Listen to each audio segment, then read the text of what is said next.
Berikut adalah kisah Abu Nawas versi fresh dan terbaru dari sang admin dengan judul Abu Nawas mengalah demi kemenangan yang lebih mulia, bagaimana bisa? Pada suatu pagi yang cerah terdengarlah pengumuman dari istana. Barang siapa yang bisa mengalahkan Pangeran Farouk dalam adu catur akan mendapat hadiah 100 keping emas. Pangeran Farouk adalah keponakan raja yang baru pulang dari belajar di negeri seberang. Konon, ia jago matematika, jenius, pintar dalam mengatur strategi, dan sombongnya minta ampun. Rakyat ramai berkumpul di lapangan istana. Banyak yang sudah mencoba, tapi semuanya kalah. Bahkan guru catur istana pun dibuat kalah dalam 7 langkah.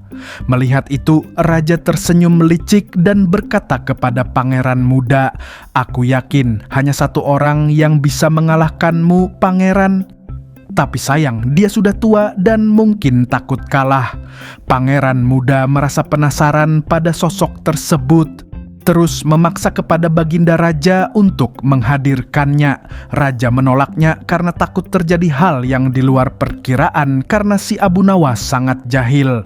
Karena pangeran muda terus memaksa, maka baginda raja memberikan syarat kepada pangeran muda. Apapun yang terjadi, tetaplah menjaga emosi, karena si Abu Nawas dapat dengan mudah mengacaukan emosi sang pangeran muda.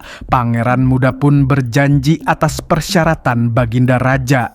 Para pengawal pun diperintahkan untuk memberikan undangan spesial kepada Abu Nawas untuk menghadiri acara kehormatan penyambutan kedatangan pangeran muda. Karena ini adalah undangan resmi, Abu Nawas pun menerimanya dengan senang hati. Esok harinya tibalah acara pesta penyambutan pangeran muda. Pidato dan sambutan pun menghiasi acara. Acara disaksikan oleh semua rakyat Baghdad beserta seluruh anggota istana. Suasana pun terasa sangat meriah. Di tengah-tengah acara, akhirnya sang baginda melihat dari kejauhan bahwa Abu Nawas sedang menuju ke istana.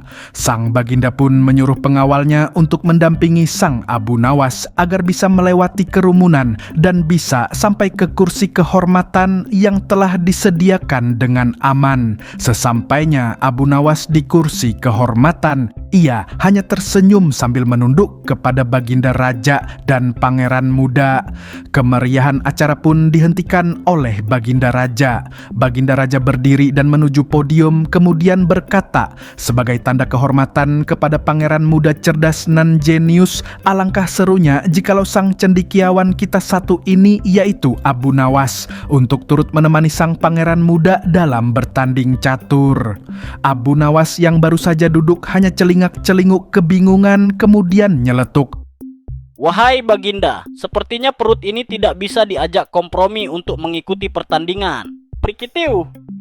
Semua rakyat dan baginda raja tertawa. Namun lain halnya dengan pangeran muda, ia merasa jengkel dan menyebalkan atas tingkah Abu Nawas. Abu Nawas sengaja melakukan ini untuk dapat mempelajari karakter sang pangeran muda seperti apa. Karena pasalnya Abu Nawas tidak pernah berjumpa dengan pangeran muda ini.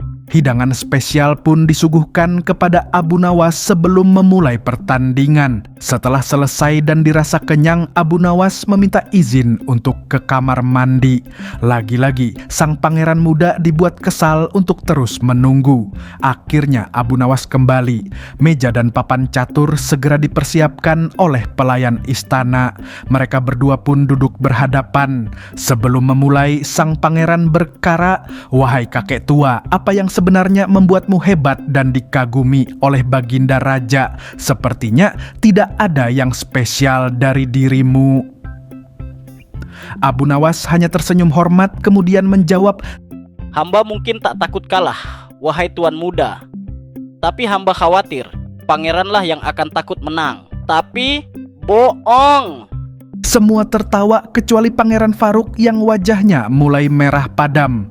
Pertandingan pun dimulai, langkah demi langkah dilalui. Catur jadi sunyi. Pangeran serius. Abu Nawas justru bersenandung sembari makan kacang yang ia kantongi dari hidangan tadi. Tiba-tiba, Abu Nawas membuat langkah asal-asalan, kuda dimakan, menteri tersudut, raja nyaris skak. Rakyat mulai tegang, raja hanya bengong, pangeran semakin sombong. Hingga akhirnya Abu Nawas berdiri dan berkata, "Wahai tuanku, hamba mengaku kalah. Slebiev!" Semua terdiam dan raja pun kaget. "Apa, kau menyerah, wahai Abu Nawas? Ini beneran?" Tidak seperti biasanya, Abu Nawas mengalah dalam sebuah tantangan. Biasanya, ia selalu bisa menghadapi segala situasi dengan kemenangan tak terduga. Abu Nawas hanya mengangguk tersenyum sembari berkata, "Ya, wahai Baginda, hamba mengalah bukan karena kalah, tapi karena tahu kalau hamba menang, hamba akan membuat malu keponakan Baginda sendiri. Masa depan kerajaan bisa runtuh karena harga diri dari cucu saudara istri dari kakeknya. Ratu istri dari Baginda Raja tercoreng dengan kekalahan. Mantul! Mantap betul!" serumit itu omongan Abu Nawas. Semua bengong, raja memegang jidat. Pangeran bingung, rakyat tertawa keras. Baginda kemudian tersenyum, "Ini baru orang pintar." Gumam raja sambil tertawa, mengalah untuk menjamin kemenangan kerajaan yang lebih besar nantinya. Lalu dengan gaya santai, Abu Nawas beranjak pergi, tapi sebelum keluar lapangan, dia menoleh sambil berkata, "Oh ya Baginda, meski kalah dalam kemenangan tak terlihat, hamba tidak minta emas.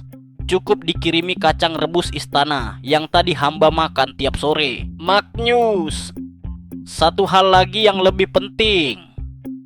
Ajari pangeran untuk belajar kalah dulu, baru menang. Disitulah kedewasaannya akan terbentuk. Anjay!" Rakyat serentak bertepuk tangan. Pangeran Farouk hanya bisa garuk-garuk kepala sambil tersenyum kecut. Tak ada yang dipermalukan dalam acara ini. Sungguh motivasi yang luar biasa. Tamat. Jadi orang cerdas itu nggak harus selalu menang guys, tapi tahu kapan harus mengalah demi kemenangan yang lebih elegan. Dahsyat gak tuh motivasi bijaknya si Abu Nawas? Anjay lah. Anjay!